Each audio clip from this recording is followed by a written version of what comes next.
So the question people ask is which wavelength or device is best? And it depends on the condition. It really it depends on the condition because each wavelength, which think is color, affects the electron transport chain protein complexes differently and produces a wavelength-specific, unique photochemical effect.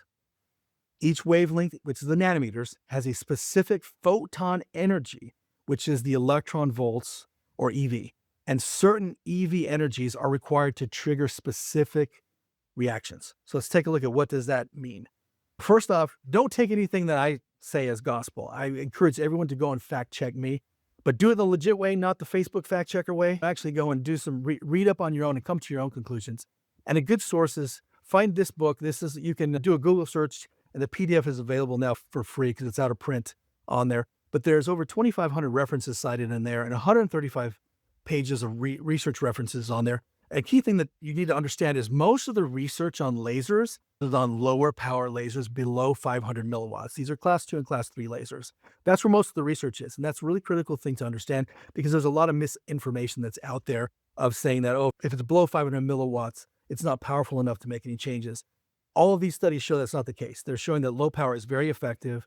Majority of the FDA clearances, as a matter of fact, 22 of the 25 FDA clearances are specific to the Erconia lasers, to the research they actually did on them. So let's look at the differences between the class 4 infrared lasers and the class 2 visible lasers that I'm talking about. And please understand, if you have a class 4, this is not to knock it. It's just you use them in different ways. So the class 4 are like the Newtonian lasers there on the right side. These are infrared lasers. They work in a more Newtonian physics model.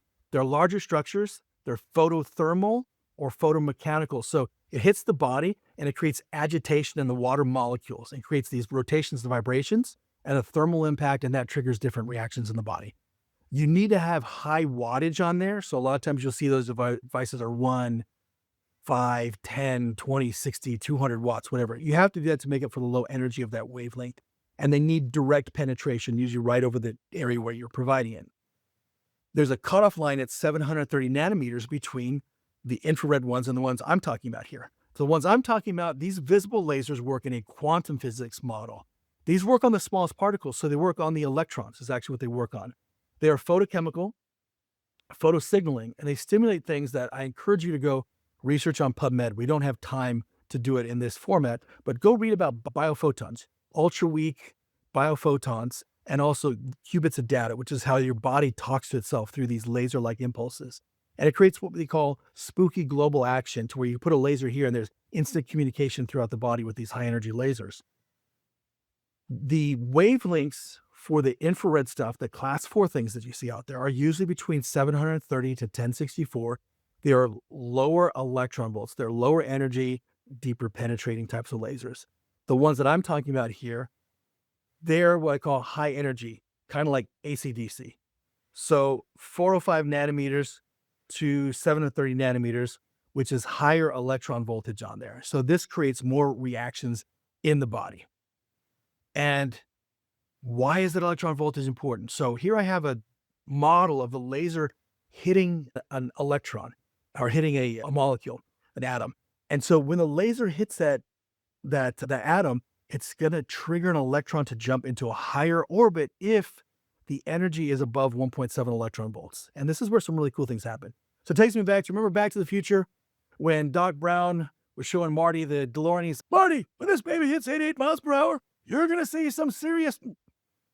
And you needed that DeLorean to hit 88 miles per hour to make the jump back in time or Back to the Future.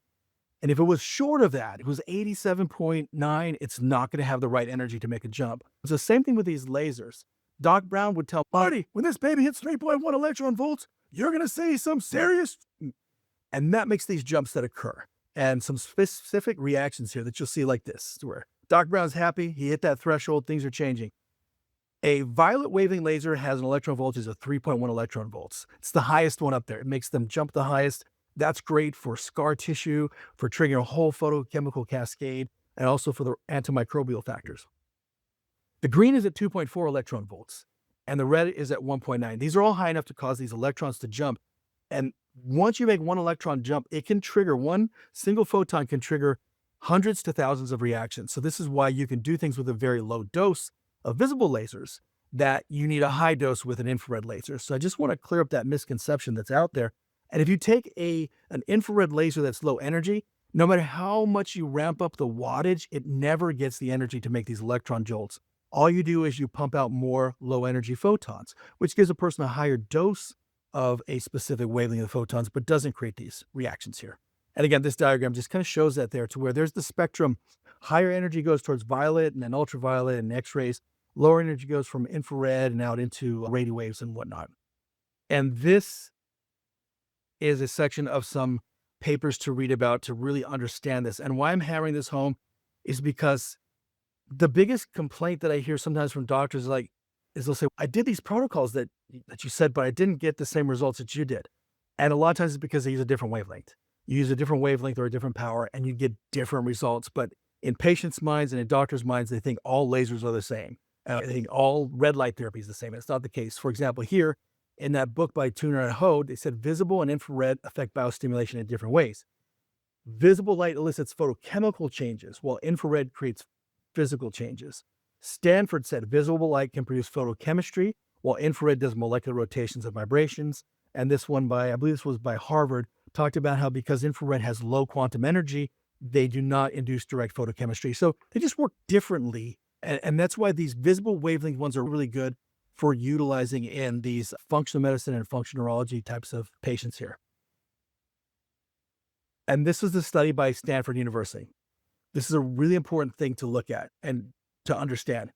He said, in principle, one photon can activate one enzyme molecule, which in turn can process many thousands of substrate molecules. And if the effect of one photon can be amplified biologically, then one does not need a lot of photons to produce an effect. One just needs to find the proper wavelength of light to stimulate the proper enzyme, which in turn will stimulate the beneficial therapeutic effect. Again, that's Stanford University, because you get a lot of misinformation where people say you've got to dose the crap out of something to make a change. They're saying, no, it's not. You get the right wavelength. One photon can start to trigger things. And we already see this here in nature. There we see trees, nice and beautiful, nice and relaxing. Science News said 1 photon is all it takes to kick off photosynthesis. And to give you an idea of this, when I place this laser on my head here, every second this laser is on, it's kicking out between 1 quadrillion and 100 quadrillion photons. So let's say that my skull blocks 99% of the photons from getting into the brain. We're still getting trillions and trillions of photons per second. So even if we do a minute, we've got multiple trillions of photons coming in, triggering trillions to quadrillions of reactions to change the way that person is functioning. So it's a really cool process here. Now, another place where people get confused, and this is Harvard research, is they think that, okay, what I can do is if I just crank up the power, I can do the same thing in a shorter time. But it doesn't work that way. It's kind of saying, go to the South somewhere and go to someone who's slow cooking ribs and tell them, hey, you know what? You're taking all these hours to slow cook these ribs. I bet I can do the same thing in an hour in my microwave. And you might put the same doses of energy into those ribs in an hour that slow cooker did over how many hours, but do they come out with the same texture? No, they don't. Tissues respond differently to different energies depending on the rate that they're put in there. Think about when you're dealing with a medication or you're dealing with a supplement. Are you going to push a huge dose all at once, or do you want it to be time released? Do you want to kind of trickle it? There's different ways your body's going to respond to the same dose, whether it's all at once or over time. So with laser, what they say, what Harvard said is that if you try to put a big dose in a short time, you get the worst results. When you do something for a longer time, more gently, you get a better result on there. Like in the words of Boy George there, Culture Club, time won't give me time. So you can't cheat the system on there. You still got to take your time if you want the best result. Now, this is particularly true too for autoimmune patients. You think about how autoimmune patients can be more sensitive to changes or to different dosages of supplements. You got to be more careful. This is good that it comes in a more of a trickle instead of blasting them all at once. Now, what about dosages? So here's something where doctors and patients alike can get confused because they'll think, hey, 5 minutes was good, will 5 hours be better? And that's not the case here. We see that numerous studies in that book I showed you from Tuner and Hode, and also this one from the University of Johannesburg, just found there's a sweet spot that if you're getting somewhere, staying like under the 10 joule marker or under the 20 joule marker, you're going to get a better results. And when you go higher than that, you can now start to trigger an overabundance of reactivated oxygen species and also inflammatory markers too. So again, Boy George again, do you really want to hurt me? Don't go so high. Tell the patients to, hey, we're looking for the sweet spot. What's the right dosage for you? So let's take a look at what are some different reactions with different wavelengths. And again, what I'm trying to teach you here is don't get overwhelmed, because the biggest problem is people will, at this point, get the paralysis of analysis and then be like, oh my God, I don't know what to go, which direction to go. You start off with one. So when I started off in 2004, the big reason I got lasers was, again, I was seeing that people were getting sicker and having tougher times, and I wanted to add something in to give them an extra boost. I started with just a red laser. That's what I started with. It was just a single red. The reason why I started with that was that's what most of the research was on, going back to the Russians on there that had the most FDA clearances as well. In 2008, as I got busier and busier with patients, I traded in that red laser and I got what's called a base station, which is where I got 3 lasers, and I got it at a discount because of trading in my laser. So I had 2 red lasers and I had 1 combination red and violet laser. And I was doing great with that. And then now we have the green and violet. So now I have a green and violet, a red and violet, a dual red, and I've got the FX, and I've got the Zoner. So I got a lot of lasers. I'm like a laser addict. I'm also a guitar addict. I play guitar. I have a ton of those. My wife is always trying to look at my guitar collection and say, hey, don't you think you should sell some of these and make some space? I'm like, no, you can't touch those. I'm personally attached to all of them. So same thing with my lasers. I'm personally attached with them, but just you get started with one. Get started with the ultimate goal of thinking there are just things you can add to your arsenal, just like you do with other things in your practice. You can add different things to help patients in different ways, and that's what you can do with the laser. So what are some different reactions? So this is the easiest way to think about it, especially for patients, because I'll have patients ask me, why are you using a different laser here or there? What's the difference between this and one that I get somewhere else? Is will we get the same reaction if I put someone in a UV tanning bed on the left as if I put them under an infrared heat lamp on the right? No, we're going to get unique reactions, correct? So one of the things we're going to get on the left is we're going to get the production of melanin for a suntan and vitamin D. On the right, we're going to get a thermal reaction and we're going to get some detoxification pathways. Now, on the right with the infrared, if I crank up that power really high, can I ever trigger a vitamin D reaction? No, it's not possible because it's wavelength specific. Can I ever trigger melanin? No, it's not possible because it's wavelength specific. Those are some important things for you to understand. Same thing here. Let's say a baby is born with jaundice and they're in the hospital. Do you stick them under a red light or an infrared light or a yellow or a green? No, you stick them under a blue light, because blue light, although it doesn't penetrate to the liver directly, it creates a cascade that helps to knock out jaundice and support healthy liver function. So that's the basic way that you can explain it. And that's how I explain it to my patients.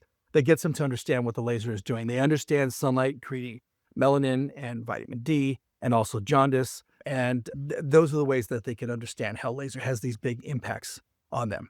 Or plants in photosynthesis, that's a really good explanation for them. So let's look at some of the unique things with different wavelengths. I mentioned this in passing before. So potential uses of stem cells.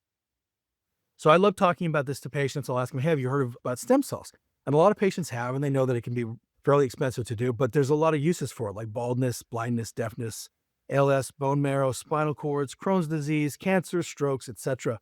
The cool thing is lasers will stimulate stem cells, and all of the wavelengths will, infrared, red, green, and violet, but the current research is suggesting that the one with the biggest impact on stem cells is green. It always makes sense to me because green is like growth. Green is growth in life. And so why wouldn't a green be the one that has the biggest impact on mesenchymal stem cells? That's also some of the preliminary research right now is suggesting it's the best for nerve regeneration and bone regeneration as well.